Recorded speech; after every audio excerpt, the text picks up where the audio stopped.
Exams के लिए पूरी रिवीजन तुम कर सकते हो यूट्यूब के लेक्चर्स देख के। यहाँ तक के सारे डाल दिए मैंने, चैप्टर 1 के मैं डाल रही हूँ अभी आजकल, और बाकी चैप्टर 2 से लेके आज तक का पूरा टॉपिक सारे यूट्यूब पे मिल जाएंगे। तो ऑफलाइन सेव करा करो उसको। चलो, पोलैरिटी ऑफ बॉन्ड्स शुरू करते हैं। हमारा next topic polarity of bonds. क्या होती है पोलैरिटी ऑफ बॉन्ड्स? हमने कल किया था कि दो तरह के मॉलिक्यूल्स होते हैं। One is होमोएटमिक। होमोएटमिक का मतलब having same kind of atoms, जैसे oxygen, nitrogen, hydrogen, chlorine, iodine and so on. अब इनमें जब भी शेयरिंग ऑफ इलेक्ट्रॉन्स होगी, जैसे हम लेते हैं क्लोरीन, बॉन्डिंग जब हम इसकी लुईस डॉट स्ट्रक्चर्स के अकॉर्डिंगली दिखाएंगे तो 7 इलेक्ट्रॉन्स इसके पास हैं और 7 इलेक्ट्रॉन्स ही दूसरे के पास है ना। ये इसका ये वाला इलेक्ट्रॉन शेयर कर लेता है और ये इसका ये वाला इलेक्ट्रॉन शेयर कर लेता है, तो हम लुईस डॉट स्ट्रक्चर्स इसमें बना सकते हैं। जब हम लुईस डॉट स्ट्रक्चर बना रहे हैं तो ये shared pair of electron centre में ही रहता है फॉर होमोएटमिक मॉलिक्यूल्स। क्यों? क्योंकि इस क्लोरीन की और इस क्लोरीन की दोनों की इलेक्ट्रोनेगेटिविटी सेम है, और अगर इलेक्ट्रोनेगेटिविटी दोनों की सेम होगी तो वो शेयर्ड पेयर ऑफ इलेक्ट्रॉन्स को बराबर खींचेंगे। जैसे एक गेम होती है टग ऑफ वॉर, पता है आपको? टग ऑफ वॉर में क्या होता है कि दो डिफरेंट टीम्स होती है, रस्सी खींचती है। अब अगर दोनों में जोर सेम है तो वो इस तरह से दोनों एक ही, आप कह सकते हो एक ही जोर के साथ खींच रहे हैं उसे, तो सेंटर में एक हैंकी बांधते हैं ना और एक सर्कल बनाते हैं, तो वो जो हैंकी है वो उस सर्कल के सेंटर में ही रहेगा, राइट। सो उसमें ऐसे जो मॉलिक्यूल्स जहां पे जो lone pair shared pair of electron है वो सेंटर में रहता है, इन मॉलिक्यूल्स को हम क्या बुलाते हैं? They are known as non-polar molecules, right? They are known as non-polar molecules. But heteroatomic atoms में ऐसा नहीं होता।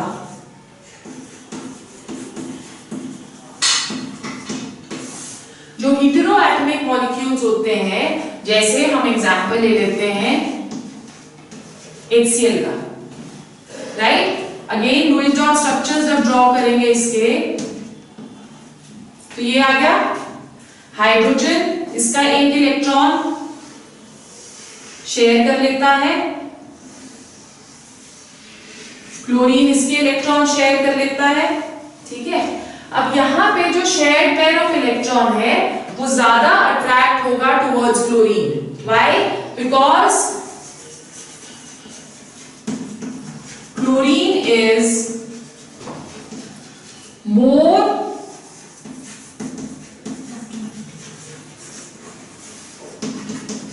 इलेक्ट्रोनेगेटिव, ठीक है। अब अगर क्लोरीन इलेक्ट्रॉन्स को अपनी तरफ को अट्रैक्ट करेगा तो क्लोरीन के ऊपर स्लाइड नेगेटिव चार्ज आ जाएगा और हाइड्रोजन के ऊपर स्लाइड पॉजिटिव चार्ज आ जाएगा। अब अगर इसके ऊपर पॉजिटिव आ गया और इसके ऊपर नेगेटिव आ गया तो दो पोल्स क्रिएट हो जाते हैं मॉलिक्यूल के अंदर। क्योंकि दो पोल्स क्रिएट हो जाते हैं, सो सच मॉलिक्यूल्स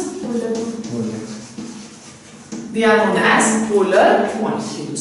तो जब भी इलेक्ट्रोनेगेटिविटी डिफरेंस होता है तो हमेशा एक डाइपोल क्रिएट होता है या पोलैरिटी क्रिएट होती है एक बॉन्ड के अंदर, और इन बॉन्ड्स को हम क्या बुलाते हैं? Polar covalent bonds.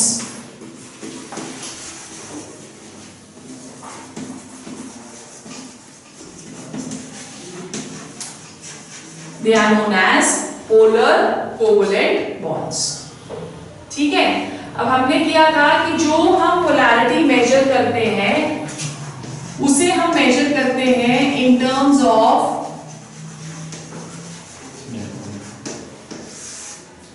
Dipole moment. Dipole moment क्या हुआ? It is the measure of polarity in a molecule. In a molecule. और मैथमेटिकली हम डाइपोल मोमेंट को डिनोट करते हैं by mu. Mu is mathematically equal to Q into D, where Q is charge on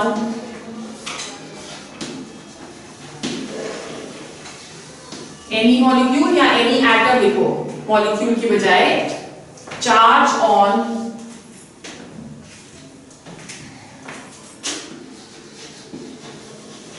any atom, and D is the distance between two bonded atoms.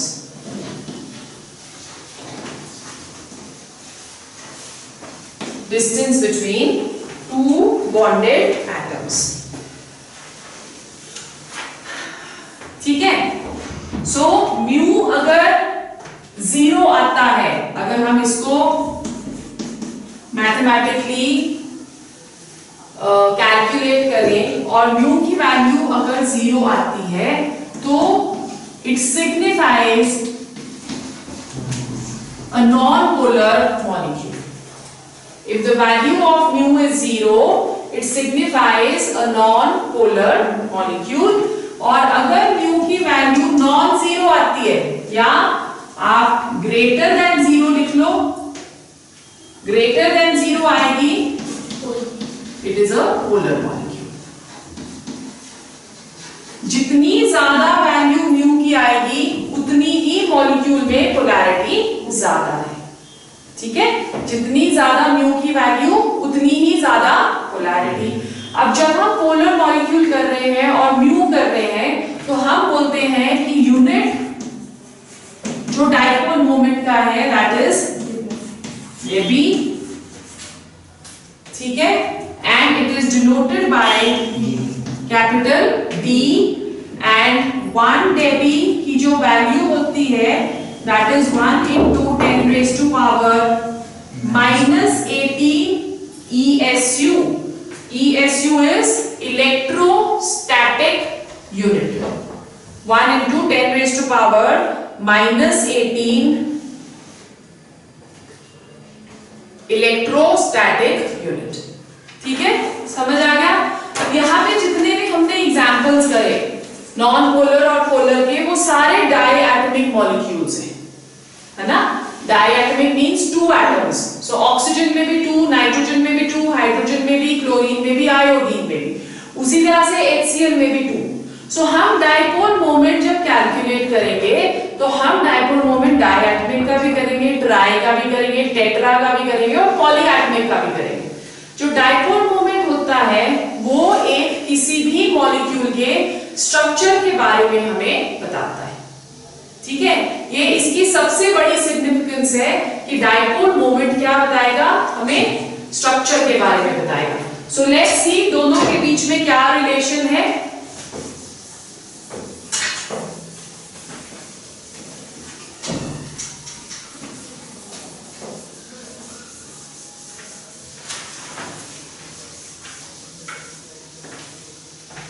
Topic है हमारा dipole moment and molecular structure.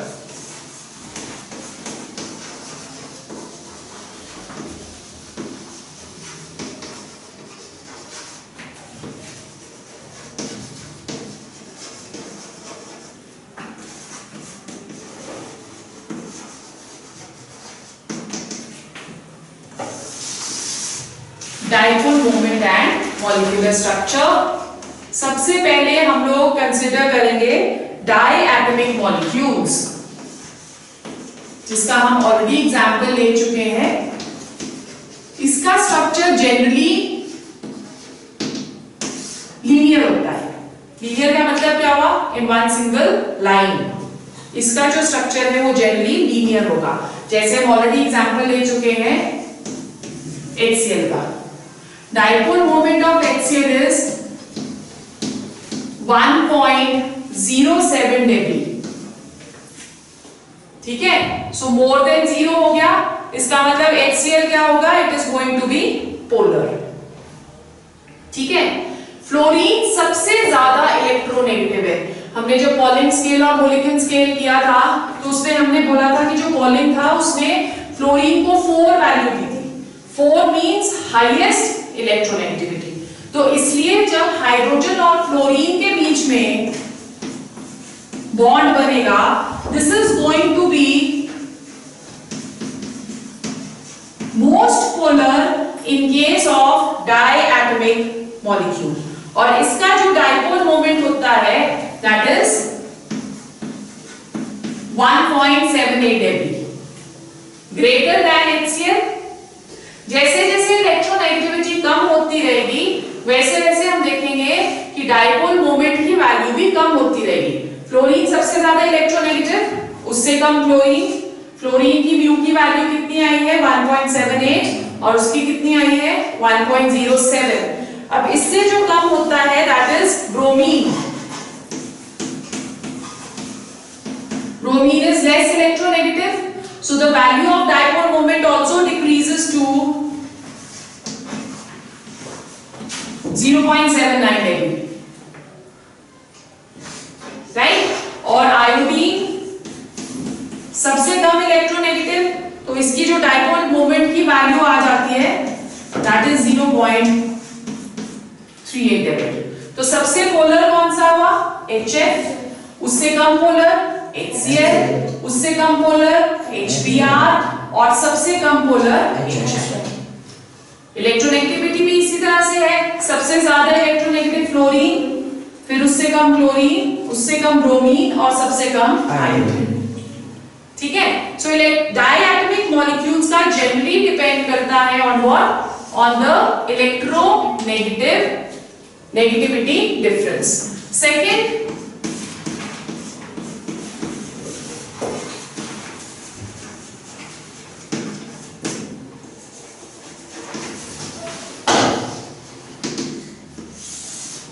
Polyatomic molecules. अब polyatomic molecules का dipole moment बहुत हद तक depend करता है on the molecular structure. हम बोलते हैं कि dipole moment is a vector quantity. Physics में पढ़ा है वेक्टर क्वांटिटी कौन सी होती है, which have both direction as well as magnitude.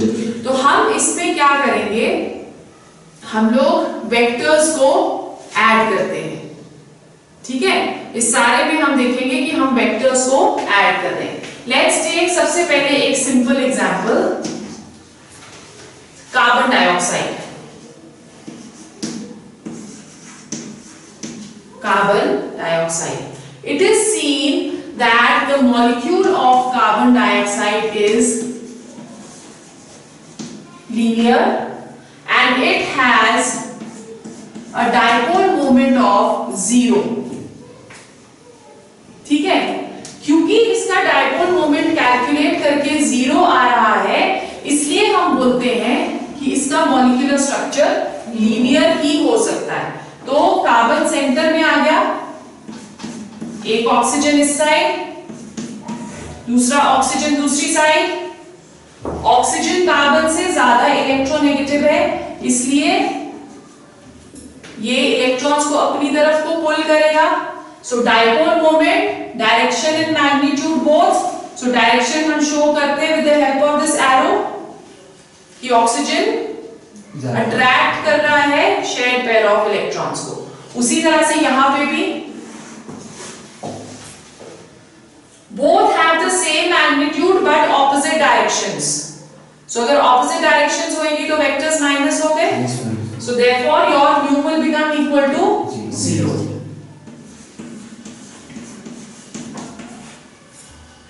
And carbon dioxide, because mu is 0, it is a non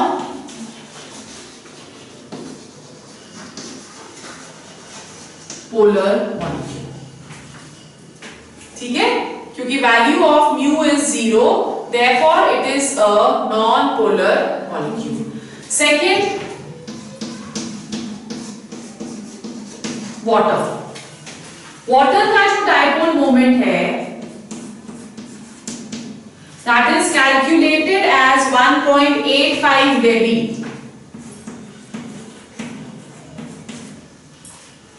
ठीक है, अगर इसका डायपोल मोमेंट 0 नहीं, ट्राई एटॉमिक मॉलिक्यूल है, तो इसका स्ट्रक्चर लीनियर नहीं हो सकता, क्योंकि अगर लीनियर होता तो डायपोल मोमेंट 0 आना चाहिए था, पर इसका डायपोल मोमेंट कैलकुलेट किया गया 1.85, तो इसका एक डिफरेंट स्ट्रक्चर आता है which is a bent structure.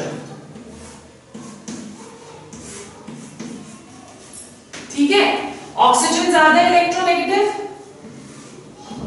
Shade pair of electrons को अपनी तरफ को खींचेगा, उसी तरह से इन दोनों में भी ऑक्सीजन ज्यादा इलेक्ट्रोनेगेटिव, शेड पेयर को अपनी तरफ को खींचेगा। अब direction is same, therefore magnitudes will be added. So जब हम इसको ऐड करते हैं और कैलकुलेट करते हैं म्यू, तो म्यू की वैल्यू 1.85 डेबी आ रही है। ठीक है, therefore the structure of water is different than that of carbon dioxide due to different values of dipole moment। समझ में आ गया दोनों के बीच में क्या रिलेशन है? मॉलिक्यूलर स्ट्रक्चर और डायपोल मोमेंट के बीच में क्या रिलेशन है कि अगर डायपोल मोमेंट 0 है ट्राई एटॉमिक मॉलिक्यूल्स का, तो स्ट्रक्चर हमेशा लीनियर होता है। ठीक है, पर अगर वो 0 नहीं है तो स्ट्रक्चर बेंट होता है। इसको, इस वाले स्ट्रक्चर को हम लोग क्या बुलाते हैं? This is known as angular और this is known as bent. Angular और बेंट स्ट्रक्चर। उसी तरह से एक और ट्राई एटॉमिक का हम स्ट्रक्चर करते हैं,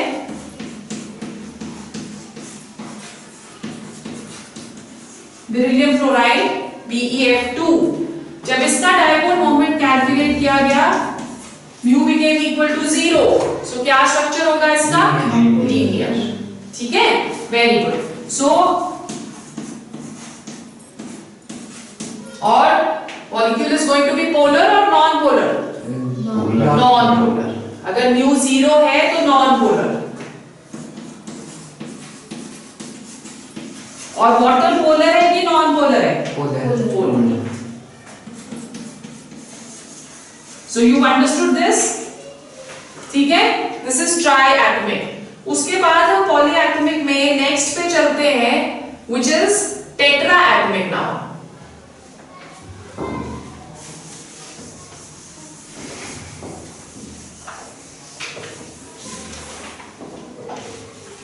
Tetraatomic molecules, we are going to take an example of BF3। BF3, अब यहां पे अगेन म्यू की value is calculated to be 0, तो मॉलिक्यूल इज लीनियर नहीं हो सकता ना, लीनियर तो सिर्फ ट्राई एटॉमिक के लिए होगा। टेट्रा एटॉमिक के लिए BF3 का सजेस्टेड स्ट्रक्चर ट्रायंगुलर है, ये। ठीक है, अब बोरोन और फ्लोरीन में फ्लोरीन ज्यादा इलेक्ट्रोनेगेटिव है, सो इस तरह से हम एरो शो करेंगे, क्योंकि फ्लोरीन अट्रैक्टेड पेयर को अपनी तरफ को, शेड पेयर को अपनी तरफ को अट्रैक्ट करेगा। ये आ गया, ये आ गया। अब all the directions are in opposite direction, minus हो जाएंगे। जब माइनस हम इसको करेंगे तो म्यू की वैल्यू क्या आ जाएगी? 0। therefore the total dipole moment that is 0. the structure is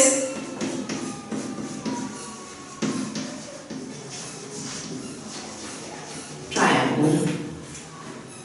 ठीक है, जो नेक्स्ट हम करने जा रहे हैं that is very very important, उसमें से एक क्वेश्चन भी आता है। हम कंपेयर करेंगे दो molecules NH3 and NF3, NH3 and NF3। अब जब हम मॉलिक्यूल देख रहे हैं तो फ्लोरीन ज्यादा इलेक्ट्रोनेगेटिव है ना। हाइड्रोजन और फ्लोरीन में अगर हम कंपैरिजन करें तो फ्लोरीन ज्यादा इलेक्ट्रोनेगेटिव है, तो NF3 का डायपोल मोमेंट ज्यादा होना चाहिए, पर ऐसा नहीं होता। NH3 का डायपोल मोमेंट ज्यादा होता है। तो लेट्स सी, क्वेश्चन हमारा आ गया, why dipole moment of NH3 is greater than NF3? Why dipole moment of NH3 is greater than NF3? दोनों का स्ट्रक्चर देखते हैं। पिरामिडल स्ट्रक्चर है, ये सारे स्ट्रक्चर्स हमने नेक्स्ट वाले टॉपिक में करने हैं। NH3 का स्ट्रक्चर आ गया, उसी तरह से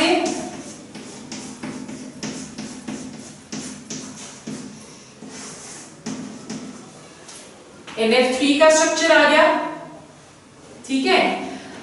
अब यहां देखो, नाइट्रोजन और हाइड्रोजन में ज्यादा इलेक्ट्रोनेगेटिव नाइट्रोजन है, सो तीनों के तीनों सेम डायरेक्शन में वेक्टर्स ऐड हो जाएंगे, और यहां पे लोअर पेयर की तरफ को होगा, ठीक है।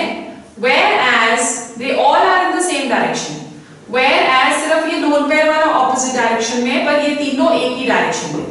जब हम NF3 की तरफ जाते हैं तो फ्लोरीन नाइट्रोजन से ज्यादा इलेक्ट्रोनेगेटिव है, डायरेक्शंस ऑपोजिट हो गई, सो यहाँ पे वेक्टर्स हम सब्ट्रैक्ट करेंगे, यहाँ पे हम वेक्टर्स ऐड कर रहे हैं, तो जो NH3 की वैल्यू होती है म्यू की, that is 1.47 Debbie,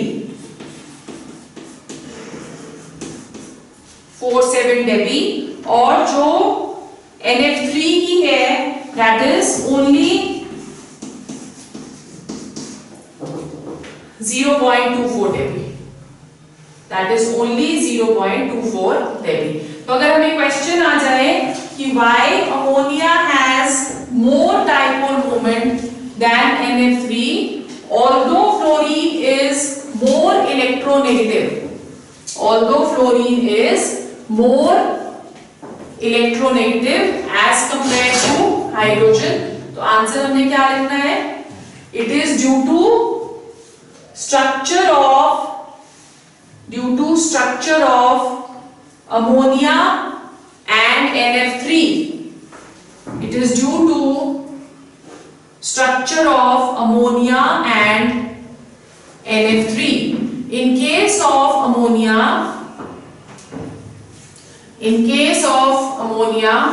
hydrogen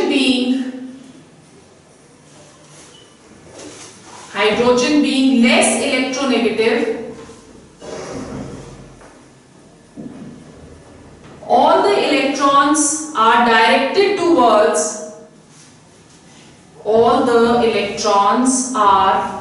directed towards nitrogen.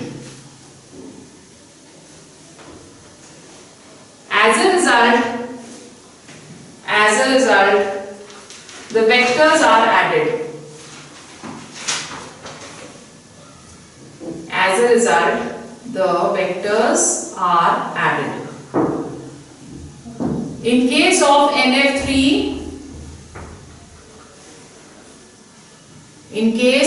NF3, fluorine is more electronegative.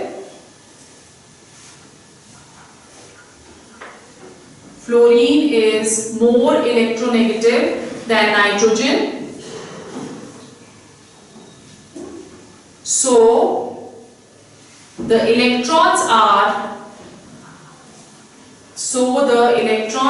directed in opposite directions. Electrons are directed in opposite directions. Thus the vectors are subtracted and NF3 has lesser value of dipole moment. ये एक important question है बहुत ज्यादा, ठीक है। सो हमें समझ आ गया कि डाइपोल मोमेंट और मॉलिक्यूलर स्ट्रक्चर के बीच में क्या रिलेशनशिप है।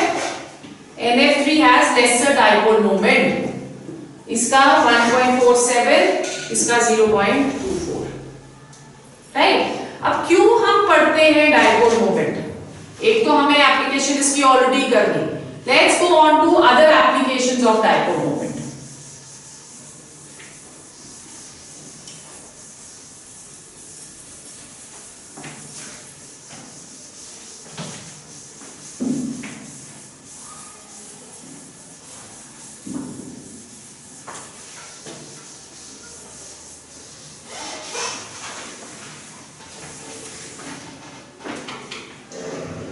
Importance of dipole moment.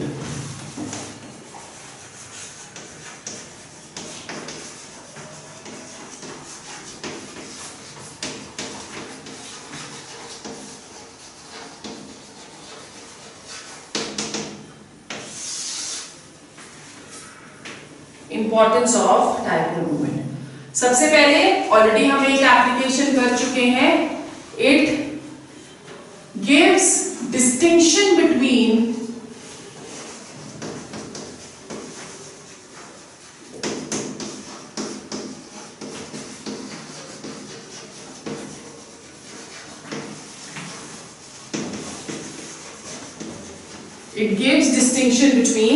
polar and non-polar molecules. So हमने अभी क्या किया? All those which have a dipole moment of 0 are non-polar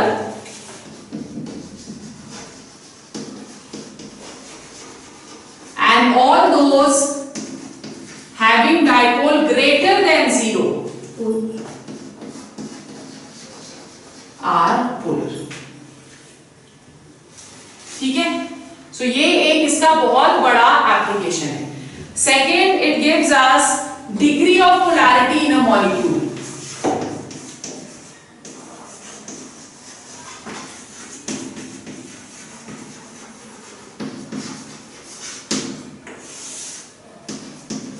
degree of polarity. Now degree of polarity का मतलब कि जिसका वैल्यू ऑफ डाइपोल मोमेंट ज्यादा है उसकी पोलैरिटी भी ज्यादा है।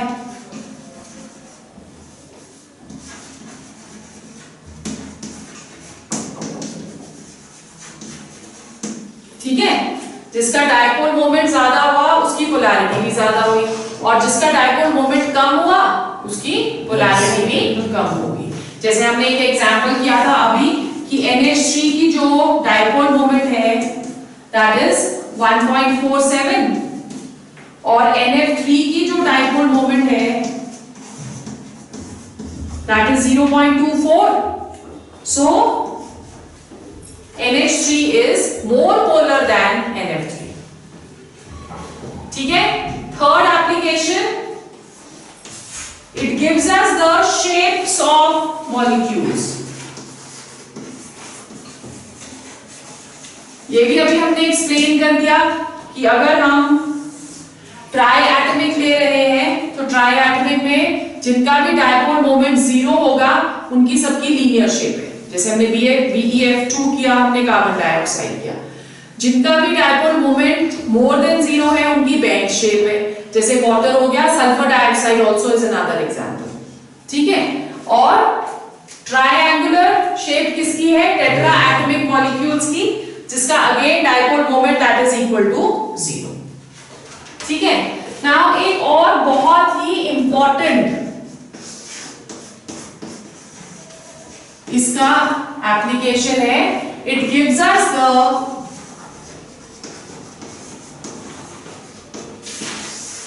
ionic character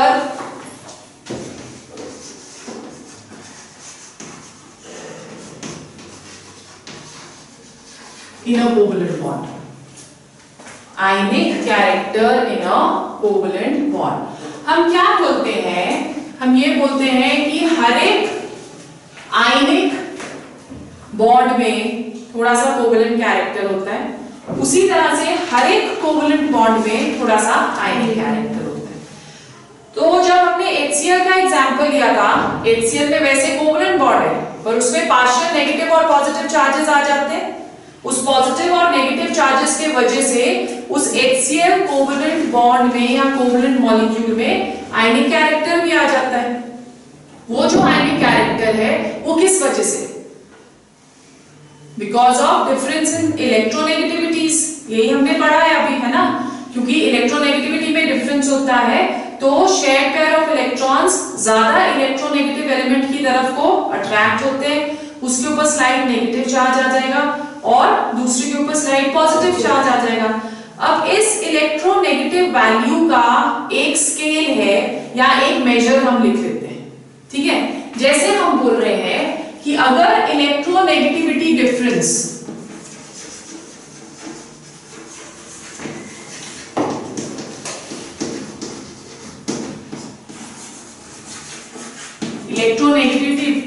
जो है दैट इज इक्वल टू 1.7, ये एक न्यूट्रल पॉइंट है 1.7। जैसे पीएच स्केल आपने जूनियर क्लासेस में किया हुआ है तो पीएच स्केल में हम 7 को न्यूट्रल देखते हैं ना, तो उसी तरह से ये इलेक्ट्रोनेगेटिविटी डिफरेंस 1.7 एक न्यूट्रल पॉइंट है।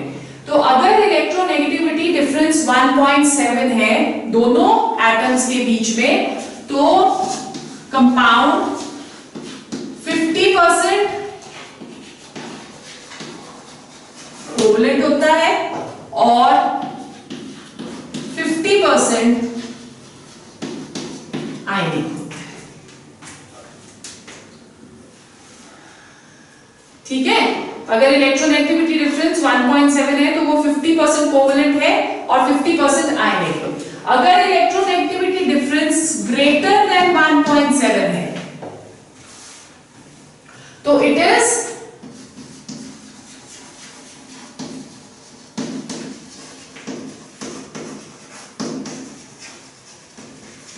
Predominantly ionic.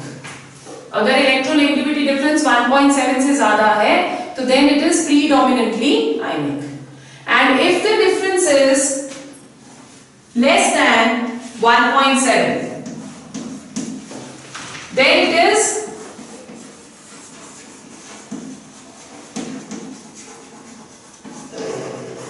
predominantly covalent.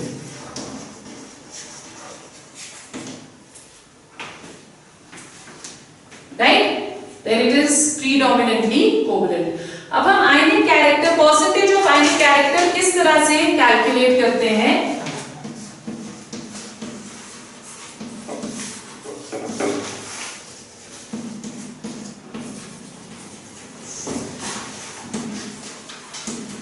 Percentage of ionic character is equal to observed dipole moment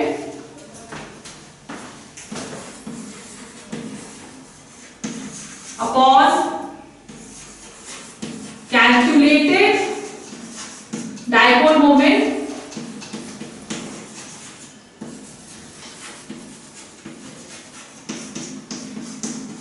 into 100. Observed dipole moment upon calculated dipole moment into 100, ठीक है? ऑब्जर्व डाइपोल मोमेंट जो हमारा है वो हम किस तरह से एक्सपेरिमेंटली डिटरमिन करेंगे और कैलकुलेटेड डाइपोल मोमेंट हम करेंगे Q into D वाले फॉर्मूला से, राइट? सो ऑब्जर्व्ड आपको दे रखा होगा क्वेश्चन में, कैलकुलेटेड जो है वो हम कैसे करेंगे?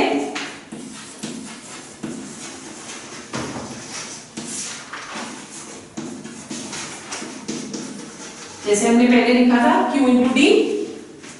अब यहाँ पे जो डाइपोल मोमेंट दे रखा होता है वो डेबी में दे रखा होता है, आपको उसको इलेक्ट्रोस्टैटिक यूनिट में कन्वर्ट करना है। तो इलेक्ट्रोस्टैटिक यूनिट में हम कैसे कन्वर्ट करेंगे?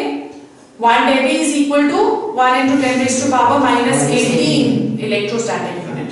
तो ऑब्जर्व आप पहले डेबी से कन्वर्ट करोगे इलेक्ट्रोस्टैटिक यूनिट में, चार्ज आपको दे रखा होगा क्वेश्चन में, डिस्टेंस भी दे रखा होगा, so you can calculate the percentage of ionic character, ठीक है ना? समझ आ गया? Any problem? नथिंग? सो ये एप्लीकेशंस हैं किसकी? Dipole moment, right. अब लास्ट जो टॉपिक इस सेक्शन का है that is partial covalent character in ionic bonds. जैसे आयनिक कैरेक्टर होता है सारे कोवलेंट बॉन्ड्स में, उसी तरह से आयनिक बॉन्ड में भी कोवलेंट कैरेक्टर होगा, ठीक है। सो वो हमने स्टडी करना है।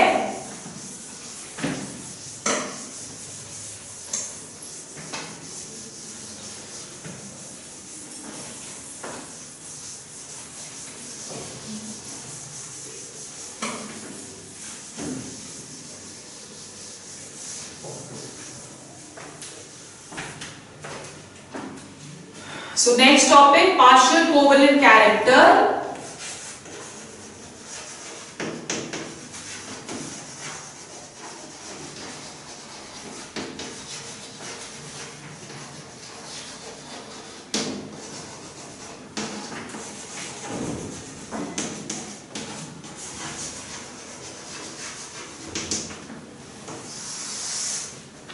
In ionic bonds, right? अब हम क्या बोलते हैं कि आयनिक बॉन्ड्स किससे बनते हैं? ट्रांसफर ऑफ इलेक्ट्रॉन से आयनिक बॉन्ड्स बनेंगे, ठीक है। सो ट्रांसफर ऑफ इलेक्ट्रॉन्स क्या होता है कि जो एक पॉजिटिवली चार्ज होता है वो नेगेटिवली चार्ज को इलेक्ट्रॉन्स देता है। तो दो तरह के आयन्स बनते हैं, एक कैटायन बन गया और एक एनायन बन गया, ठीक है। जो एनायन होगा या जो कैटायन होगा वो एक दूसरे के क्लाउड को, उनकी शेप को चेंज करने की कोशिश करता है, और वो जो चेंज करने की कोशिश करता है उसको हम क्या बुलाते हैं? Distortion of electron cloud. ये इफेक्ट दोनों कैटायन और एनायन शो करते हैं। डिस्टॉर्शन ऑफ इलेक्ट्रॉन क्लाउड, दोनों कैटायन और एनायन इसको शो करेंगे, ठीक है। कैसे हम शो कर सकते हैं इसको? जैसे कैटायन हो गया, कैटायन का साइज छोटा होता है,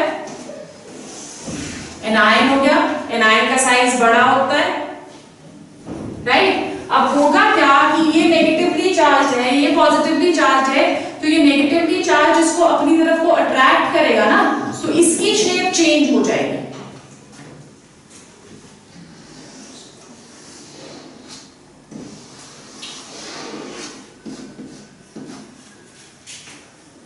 ये जो शेप चेंज होती है या डिस्टॉर्शन ऑफ इलेक्ट्रॉन क्लाउड होता है, इसे हम एक और नाम दे सकते हैं,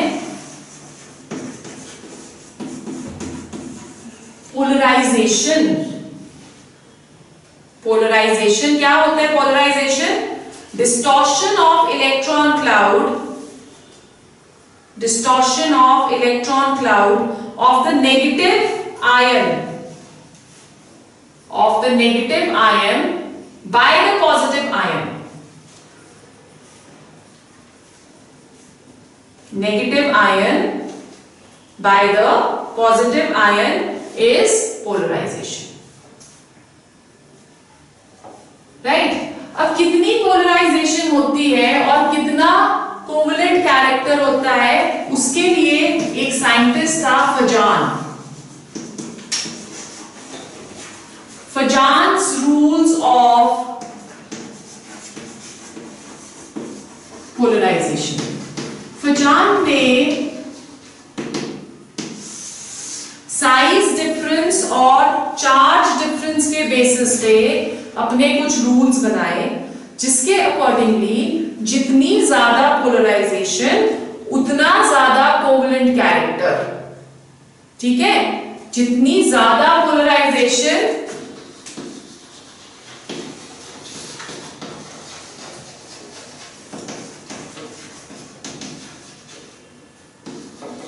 उतना ज्यादा covalent character.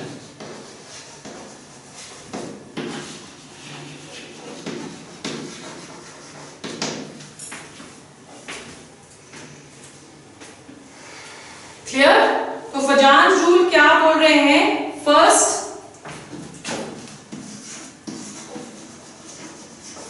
smaller the size of the cation,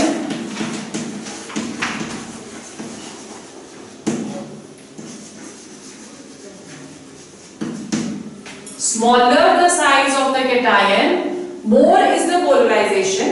और हमने ऊपर पढ़ा more polarization, more covalent character. तो smaller the size of the cation, more is the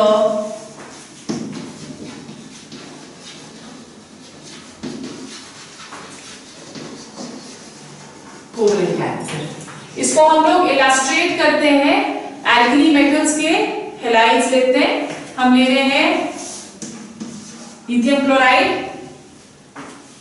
sodium chloride, potassium chloride, rubidium chloride and caesium chloride. ठीक है. अब क्या बोल रहा है rule? Smaller the size of the cation, more is the covalent character. तो इसमें सबसे छोटा साइज लिथियम का है, तो इसका मतलब कि कोवलेंट कैरेक्टर जो है वो नीचे की तरफ को डिक्रीज करेगा. सबसे ज्यादा कोवलेंट हो गया लिथियम क्लोराइड, फिर सोडियम, फिर पोटेशियम, फिर रुबीडियम और फिर सीजियम. तो caesium chloride most ionic, lithium chloride most covalent, and cesium chloride is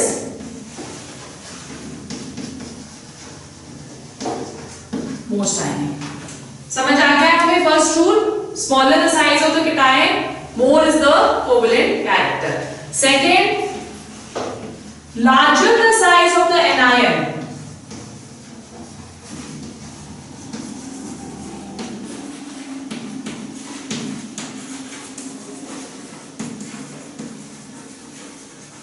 larger the size of the anion, more is the covalent character. उल्टा हो गया ना ये. अगर कैटायन का साइज छोटा है तो कोवलेंट कैरेक्टर ज्यादा है, अगर एनायन का साइज बड़ा है तो कोवलेंट कैरेक्टर ज्यादा है. सो हम अगेन एग्जांपल लेते हैं लिथियम के हैलाइड्स का. अब इसमें हमने कैटायन सेम रखना है, इसमें हमने एनायन सेम रखा हुआ है ना, हम नीचे वाले में कैटायन सेम रखेंगे. So lithium chloride, lithium chloride,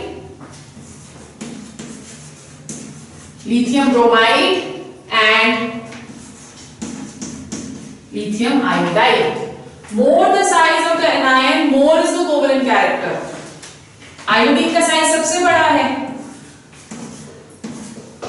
तो मोस्ट कोवलेंट इसमें कौन सा होगा? Lithium iodide.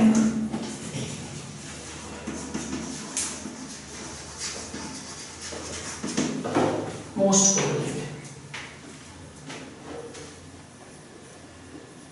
Understood? Okay. Then the third rule.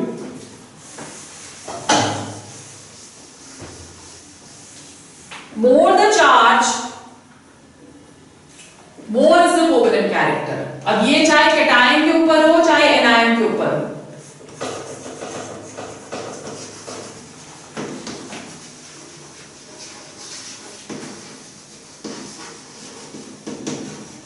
Cation और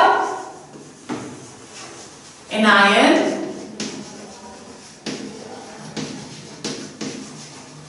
more is the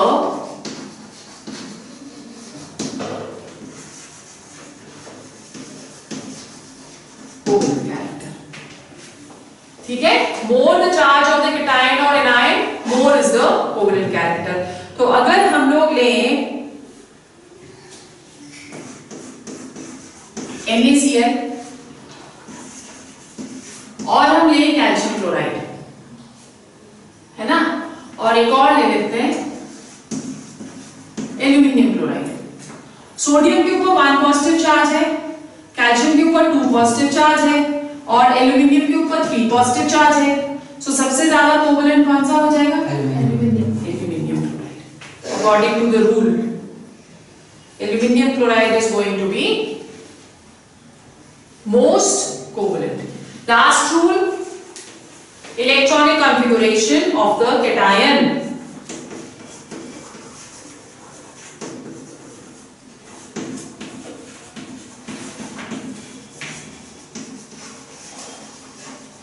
इसमें सिर्फ हमने कैटायन की इलेक्ट्रॉनिक कॉन्फ़िगरेशन को देखना है, electronic configuration of the cation, right. मतलब अगर हम सोडियम की इलेक्ट्रॉनिक कॉन्फ़िगरेशन देखें या सोडियम पॉजिटिव की इलेक्ट्रॉनिक कॉन्फ़िगरेशन, क्योंकि कैटायन की हमने देखनी है, तो इसकी क्या आती है, हीलियम 2s2 ठीक है। और हम कॉपर की देख रहे हैं, कॉपर की किसके साथ आएगी, कौन सी नोबल गैस आती है कॉपर के पास, आर्गन। और क्या इलेक्ट्रॉनिक कॉन्फ़िगरेशन होगी, आर्गन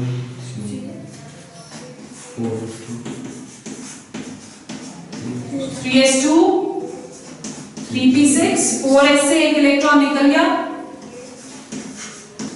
3d10, ठीक है।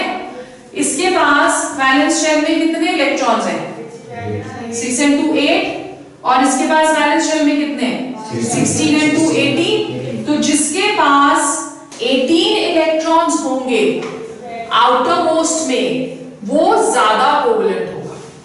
तो अगर हम कंपेयर करें NaCl और CuCl, तो CuCl जो है that is going to be more covalent as compared to NaCl. Is it clear? जिसके पास 18 इलेक्ट्रॉन सिस्टम्स होते हैं, they are going to be more covalent. तो फजान रूल क्या बोल रहा है, smaller the size, more the covalent. smaller the size किसका, cation का, more is the covalent character. larger the size, more is the covalent character. किसका larger size, anion का, more is the covalent character. number 3, charge अगर ज्यादा है, चाहे वो cation पे चाहे वो एनायन पे, कोवलेंट कैरेक्टर ज्यादा होगा। And number 4, all those which have 18 electrons in the outermost shell, they are going to be more covalent as compared to those which have 8 electrons. Clear? इस सेक्शन में से हमें कॉम्पिटिशन्स पे questions आते हैं।